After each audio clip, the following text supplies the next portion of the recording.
Hello and welcome back to Asbury TV. I'm Jelly. And I'm Charlie. And we're here at Bentley Atlanta again to review the 2019 Continental GT. It's all new, so we're going to go see what it does. You ready? Let's hit it.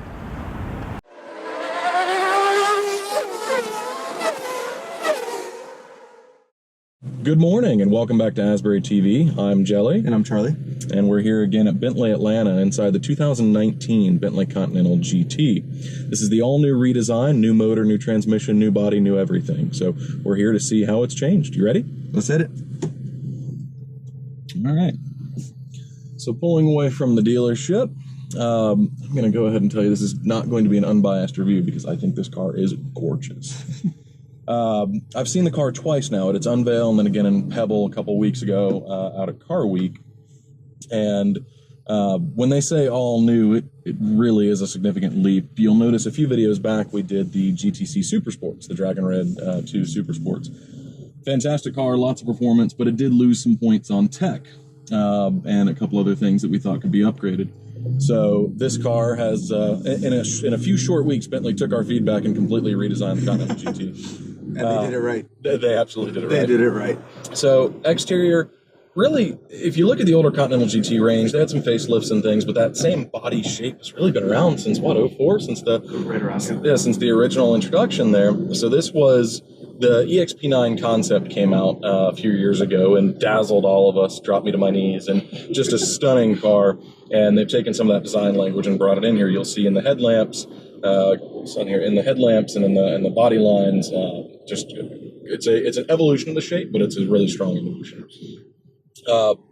Other new features, obviously we want to start with the engine. That's what's up front here. So it is a 6-liter W12, 5.95 if we're getting technical. 626 horse and in the mid sixes on torque, 660 something. It's 0 to 60 is 3.6 on this car, which again, it's plenty enough. What's different about the engine is they focus more on economy now. So they've got cylinder deactivation. I used to have that in my old Volkswagen Beetle. I'd hit a bump and a spark plug wire would come off. So anyway, cylinder deactivation, similar idea.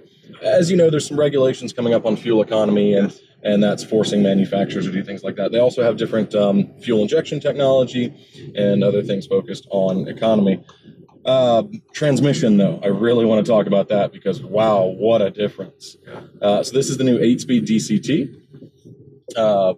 It is obviously, I think we talked a little bit about the older transmissions that, you could kind of take a break from the channel, go get a snack and a drink and come back in between shifts. Not the case with this DCT.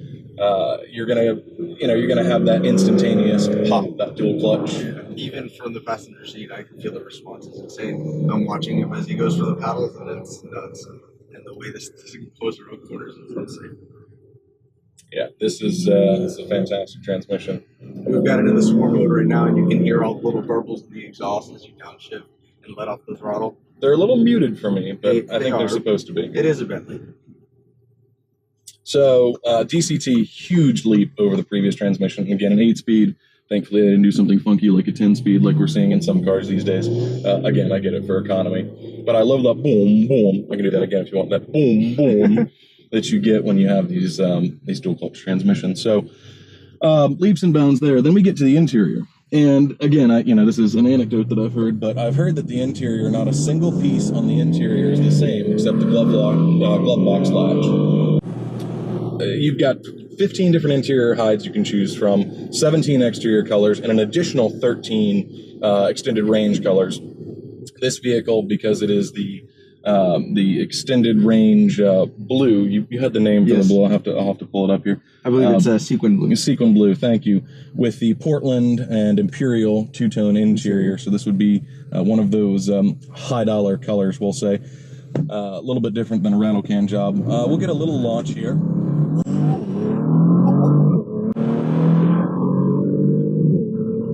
again, up to 45. It launches. It launches hard. Which, if you remember in the last video, we talked about, we were joking about whether the GTC Super Sports have launch control or not. This does. It absolutely does. It's that DCT though. Right. It's essentially foot on the brake, foot on the gas, bring the revs up, and it'll pop you. Sport mode. It's going to go a little bit of wheel spin off the line, but very minimal. Yeah, definitely minimal. But it puts you back, and I just love those violent shifts. It's impressive. This car, even as a passenger, I've yet to drive it, but it feels like it does a very good job of hiding its weight. Sure. Especially compared to the, I guess, the last generation. Because the Super Sports that we drove was an amazing car, and I mean, fast by any means. But it felt the weight. Right. And this feels like a much smaller car, even to sit in as a passenger. Sure. And this car is, I think it's $4,950. So with me and a good breakfast, it's over 5,000 pounds. Yeah, and I mean, it has shed a couple of pounds compared to the Super Sports and also the previous generation, but still it feels, I guess, that new platform really makes a difference. Yeah, and we'll let Charlie take the wheel here, and God help us. All right, so bear with me as I adjust my seat here, but this is my first time behind the wheel of the new Continental. Although the last time we did a video review, Charlie ended up buying the car afterwards. Yes, full disclosure, I did end up buying the M5 after the last review, so hopefully this review isn't as expensive for me. Yeah, it could be a little bit more. And we will talk about value in our score afterward. Honestly, price increase from the previous model, not significant. And for the tech that you're getting? Absolutely. So I think these are my biggest talking points for this car, is this new generation.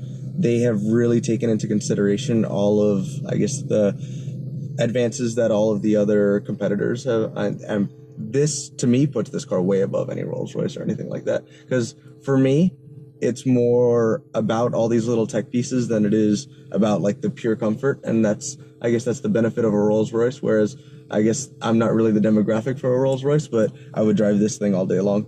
Yeah, well, and I'm gonna obviously spotlight the Toblerone, right? The spinning dash, which you'll see in some footage here in a few minutes. It's just a cool feature, and we've been talking Bentley. Hey, let's bring some tech in here. They sure have. So the spinning dash gives you the option when the ignition's off, you just have a smooth wooden faceplate.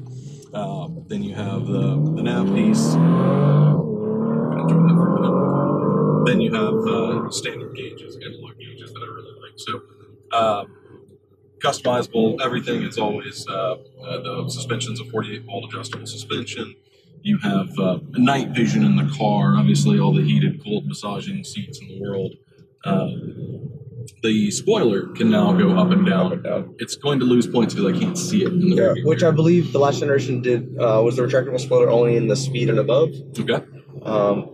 I could be wrong on that, but to me it looks great, and I think one of my favorite parts about the whole car is this digital dash, which it really is not that much of a, I guess, in terms of usage, it's not really that much of an improvement over, a analog one, which I'm sure people like him would love. But, I do miss my analog. But to me, this just looks so much better. It shows that they're really willing to innovate. And I mean, I love this steering wheel. I always talk about steering wheels are one of my favorite things when you get in a car. It's the one thing you touch the most when you get into a vehicle as a driver, and they've done it well. Well, we've talked about the knurled feeling on these before. It's upgraded from the previous model, of course, to and even the key has the knurling on the sides of it. Really, just feels good in the fingertips. Shift paddles don't seem to have changed much in size over the previous model. In fact, they're obviously smaller than the Super Sport shift paddles. Yeah. I think that's done for a luxury touch. I could use. Well, also the Super Sports paddles were column mounted, right? Whereas these are wheel mounted. Sure. And this wheel, if not the exact same one, is very similar to the one that you get into the new Bentayga. Yep. And we will talk about the new Bentayga V8 as well. Again, Bentley Atlanta has got the Bentayga V8s arriving here now, and we'll talk about that in a future video, but very excited about that vehicle because it's taking what we all love about the Bentayga, the multi-use capability of it, and it's bringing it to a little bit more affordable demographic. So slightly. Lease it. Yeah, honestly, lease. So all the settings here you can go through under car. There's a coasting mode, which again, there's a lot more eco stuff in here than I expected there to be. But you've got the safeguards, so there's a front camera, so it's got that nice kind of around view look deal. It's got the blind spot assist. It's got all the things that you need in safety-minded cars. What I'm going to say about this car, and this is kind of my wrap-up on what I really think the car is you have the power and performance feel of the Super Sports. You have that little bit more raw feel, but you have the comfort of the standard GT range. Because the Super Sports had that, when you're in it, you know it's that raw feeling. This has got a little more of that Jekyll and Hyde to it, which will surprise you. I couldn't agree with you more. The way that this thing drives, I mean, going back to what I said as a passenger, this thing does an amazing job of hiding its weight. It doesn't feel like a small car by any means, but it also, compared to the last generation, this platform feels amazing. The way that it handles, it's so willing to go around corners. I'm very impressed. On the valet side of things, it's going to, it's a Bentley, and especially being a newer model Bentley, something that's not out there a lot, it's going to be pretty high on that. You have comfort and convenience. I couldn't be happier, honestly. It's cup holders are a little on the small side for the big gulp. We've talked about that before. They're European size. Yes, exactly. You can get some coffees in here and in there. To be fair, this is a European pre-production model. Correct, yes. Pre-production, but so some slight differences you'll see between this and final model. There are charging ports in the back for cell phones for the passengers in the back, which is nice. Speaking of rear seat room, seems, again, like it's going to be a little snug for car seats. A little bit tight, yeah. So we're going to lose some family points here, but I think you could still do it in a pinch. This is going to come out, they're going to do the whole range. They're going to do the Speed, the Black, the Super Sports, and the V8, and then, of course, a convertible version as well, like they like to do. I simply can't wait to see what that convertible looks like. That's going to, I think that's going to be a stunner. I've seen this in a very nice green color before. I can just imagine that British racing green with that tan, or I'm sorry, wheat or linen, or however you want to look at it. That green on tan interior in the convertible is just going to be. That's very you. Yes, it is. Let me go home and get my driving cap. To me, this would probably be my spec. I'm normally not a big fan of wood grain in interior at all, but this is done perfectly right. Yep. The exterior, I love blue cars, so that this sequin blue is definitely for me. Overall, this, I mean, the tech in here, the interior layout, this actually rides on the same basic platform as, I believe, the new Panamera. Which no one's complaining about the dynamics in the Panamera. Absolutely. So, I mean, they've done an outstanding job with the dynamics and the technology. Nice little pockets here and there. Speaker grates. I just love the look of the speaker grates on the name system. This does have the name for Bentley system, which is more watts than you could ever need. We won't test it out during the video, but fantastic sound to it. Yeah, and of course we do have this Alcantara headliner. We have the Alcantara, but we lost the roof here. Now in the production, I'm sure that's going to be an option in the production model. Let me pause to show you that there's a demon over there. Where? Incredible. Just went over that way. I would actually love to put this next to a demon and see how they do. There was actually they put the M5 next to it. Obviously they did, but at the end of the day, I love the V8 rear wheel drive, naturally aspirated, which you'll notice in the video I haven't mentioned knocking turbos on the W12 because it seems to work in this application. It absolutely does. I don't think anybody's complaining about the turbos. No. But I love that they've stuck to the roots of the W12. I heard recently they're not going to do another W16 in the Bugattis, and that's. I understand. It was unlikely to begin with. I believe that the manufacturers are starting to realize that there is a replacement for displacement. It's called electrification. It's called hybrid systems with bigger turbos. Yeah, I understand that. I love the technology that goes into doing something so complex like that. I did see at Pebble they had the W16 out on a stand, and you could go look, and the 4 turbos sitting there and just a massive block. It was cool to see. But again, in the interest of saving the planet and the whales and everything, I'm all for the turtles. Yeah, the turtles, right? All for future improvements, and we've owned hybrid and electric vehicles before.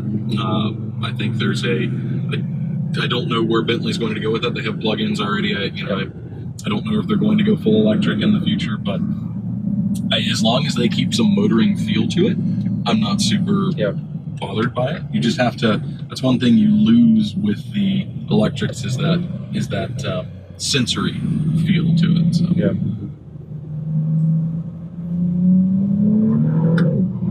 This dual clutch is so fast.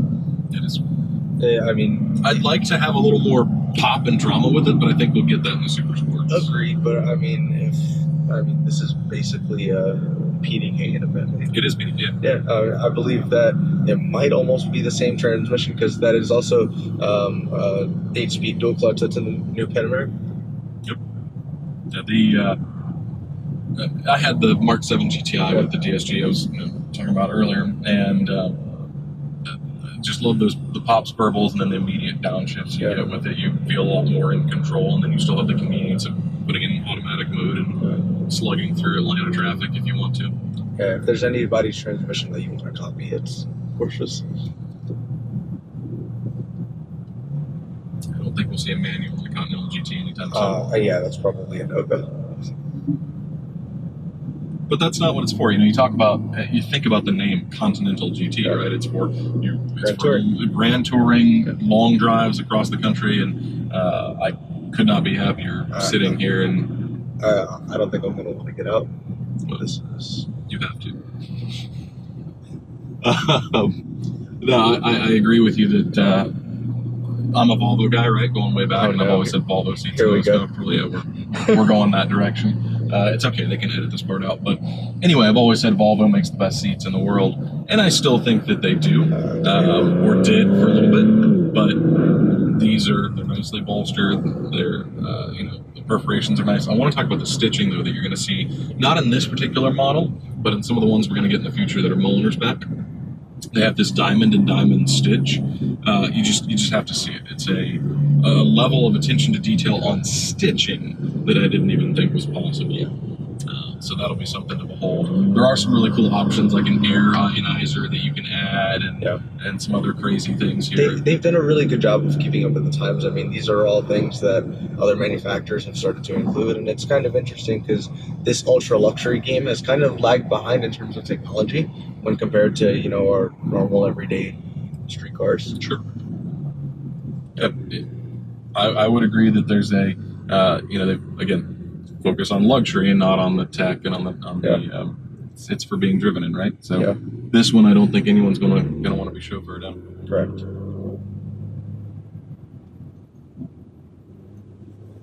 You certainly don't feel the heft like we talked about earlier. It's not a Miata, but I believe the electric steering has been revised, so better steering feel. I love even the feel of the indicators.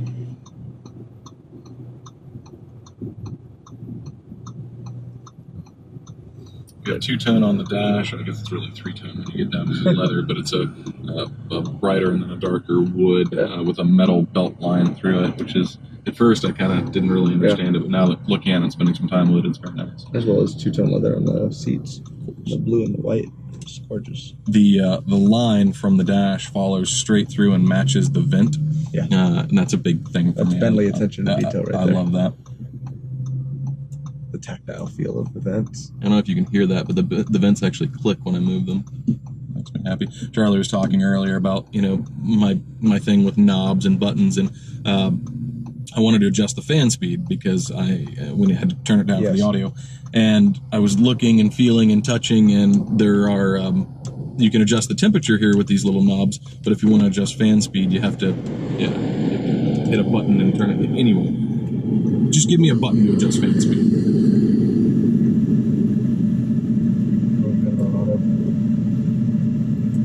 You can adjust fan speed through here. If you press the right combination of buttons and unlock the, football for the nuclear codes, yes. It's a button. Anyway, I'm going to turn my cooled seat on, see how much noise it makes. Oh, that's good. You do have Sport, Bentley, Comfort, and Custom modes. There's nothing quite like driving a car with a Bentley mode. Yes, of course. Why wouldn't you drive it in Bentley mode? Yeah. To drive in sport mode. You do have auto start stop.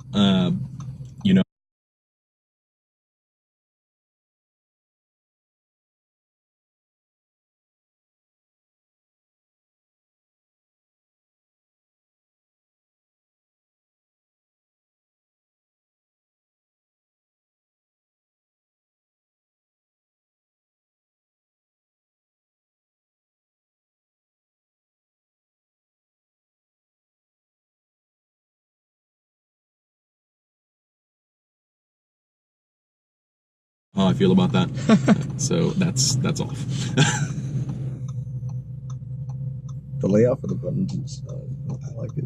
It's got a little bit of that Panamera feel, where it kind of flows down through the center console. What I do like about this one compared to the Panamera, though, which is one of my major gripes with the Panamera, is the Panamera has those vents where you can only control them through the infotainment system, but that's only for the center vents. My view on that is if you're going to do that, you have to do that for all the vents up front, and this has, you know, regular mechanical vents at all four. Right. So I like that a lot better.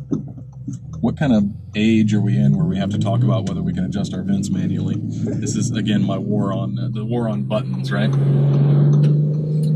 Heated steering wheel, obviously, because you can't have a Bentley without a heated steering wheel. Now, these have CarPlay, correct? I believe so, yes. So I'd have to plug my phone in to try it out, but I believe it does. I'm rotating the screen now so that I can see the gauges. You can't see them right now, but my goodness, they're gorgeous. You know, what do we get? Outside air temperature. Yeah, so you have a compass in the middle. On the left-hand side, you have essentially a thermometer, and on the right-hand side, you have a clock. And it's a stopwatch, actually. Chronometer. Yeah, okay. All right, calm down, Porsche. And again, they have the knurling. You can't. It's behind glass, but they have the knurling around the edges of the gauges, and that's tops for me. Yeah. Button one more time, and it'll rotate back into the nav screen. I don't know why they don't have that on every car. Because not every car is Bentley. In the recent destinations for the nav system, some of the locations from Monterey, so this car did just come from Car Week. It's got really clear heads-up display, which I like a lot. Yeah, heads-up display is nice. It can be unobtrusive. I had it back on the C6. Yeah. Corvette. Well, none of my cars have had it up until the M5, right? And I really enjoy it on the M5. I don't know if this has the same feature because it's not enabled right now, but on the M5 I have the basically the tack in the heads-up, which is an amazing feature for me. You basically never have to look down. I just enjoy having speed, and then of course I think it's neat when they have directions up there, so you kind of pop through that. Yeah, I'm sure this will show direction right now. It's showing me current speed as well as speed limit, which of course we're staying under. I'd like to see the dash in Alcantara if I could. Again, that'll probably come in Super Sports. But the leather's nice. You just get a little bit of a glare off leather on the dash that I'd like to eliminate. There's a second switch. That's in pounds. That's in European, yeah. I don't speak European. I like that the mirrors are a decent size because a lot of these manufacturers are switching to smaller and smaller mirrors, which is a pet peeve of mine. Personally, I think we should replace the mirrors with cameras. That's actually happening. Yeah. The VW XL1, that super eco-friendly car, had the little cameras and then the display right here. Yeah. Although, you know, again, I go back and forth on that because then I say, well, what if it breaks, right? What if your camera shorts out in a heavy rainstorm or something like that? There always needs to be that backup, that redundancy.